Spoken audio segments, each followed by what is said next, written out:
Assalamualaikum warahmatullahi wabarakatuh. Perkenalkan, nama saya Septiani Susanti, NIM 0603 1381 924 034 dari Program Studi Pendidikan Ekonomi Fakultas Keguruan dan Ilmu Pendidikan Universitas Sriwijaya. Sebelumnya saya ucapkan terima kasih kepada dosen pengampu mata kuliah Ekonomi Pendidikan, Bapak Dr. Andes Iqbal Barlian, Magister Pendidikan, dan Ibu Dian Eka Amrina, Sarjana Pendidikan, Magister Pendidikan. Tujuan dari pembuatan video ini, yang pertama, untuk mengetahui apa pengertian dari ekonomi pendidikan. Yang kedua, untuk mengetahui permasalahan pendidikan. Yang ketiga, untuk mengetahui solusi dari permasalahan pendidikan yang akan saya bahas. Selain itu juga, untuk pemenuhan ujian tengah semester mata kuliah Ekonomi Pendidikan. Baiklah, pada kesempatan ini, kasus atau permasalahan pendidikan yang akan saya bahas yaitu mengenai kesenjangan pendidikan, pembelajaran online atau pembelajaran jarak jauh.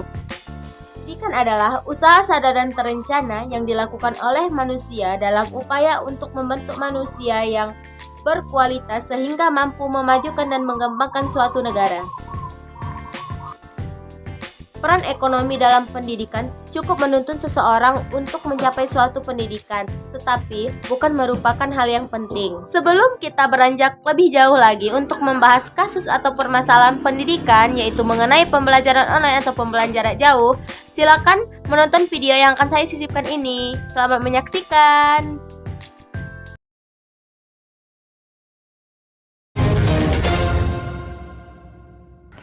Sebelum pandemi, Indonesia masih berkutat dengan kualitas pendidikan. Pandemi makin menyadarkan kita kesenjangan masih sangat besar dalam sektor pendidikan. 75 tahun Indonesia merdeka. Merdeka belajar belum benar-benar terjadi. 15 hari berselang setelah Presiden Joko Widodo mengumumkan kasus pertama positif corona di Indonesia, Kementerian Pendidikan dan Kebudayaan mengeluarkan surat edaran tentang pembelajaran online dan kerja dari rumah. Namun baru 18 Mei, Kementerian menerbitkan surat edaran tentang penyelenggaraan belajar dari rumah. Artinya, selama sekitar 2 bulan, Satuan Pendidikan Usia Dini, Dasar, dan Menengah melaksanakan pembelajaran jarak jauh atau PJJ, tanpa petunjuk pelaksanaan dan petunjuk teknis. Nah, pembelajaran jarak jauh ini berlanjut hingga tahun ajaran baru 2020-2021. Kemendikbud mengeluarkan kebijakan 94% siswa yang berada di zona selain zona hijau tetap menjalankan sistem belajar dari rumah. Namun masalahnya PJJ bias wilayah. Catatan Kemendikbud pada 2020 di Indonesia masih ada 31,8% daerah yang belum tersentuh jaringan internet dan 7,1% yang belum menikmati listrik.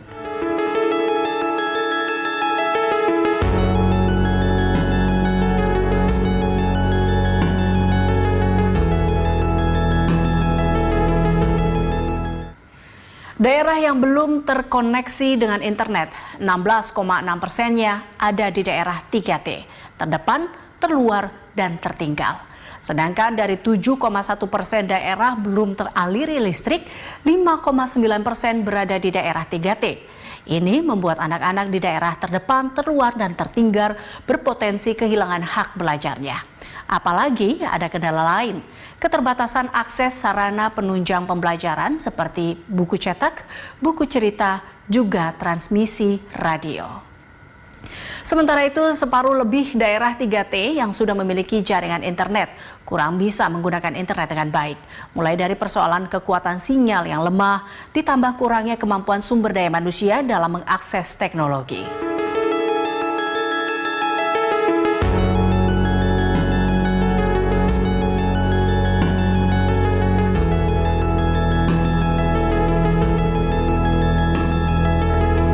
Berdasarkan video yang telah kita tonton tadi, pembelajaran daring selama pandemi COVID-19 banyak kendala yang dihadapi oleh pendidik dan peserta didik, yang mana pembelajaran semula dilakukan tatap muka atau secara luring, sekarang berubah menjadi pembelajaran online atau daring.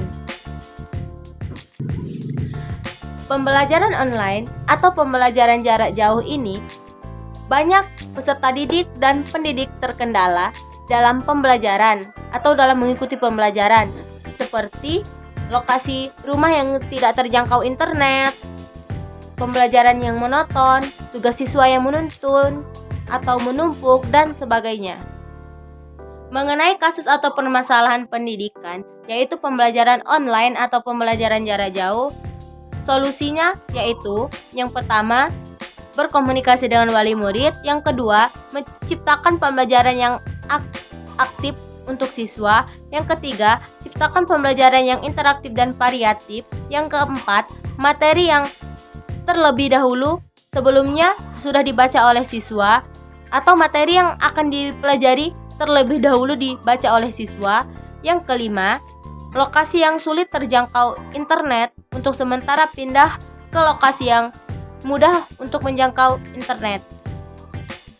Mungkin itu saja penjelasan dari saya. Jika ada kesalahan kata, saya mohon maaf kepada Allah, mohon ampun. Satu kata untuk kita semua, generasi yang hebat adalah generasi yang berpendidikan. Pembelajaran jarak jauh pantang untuk mengeluh.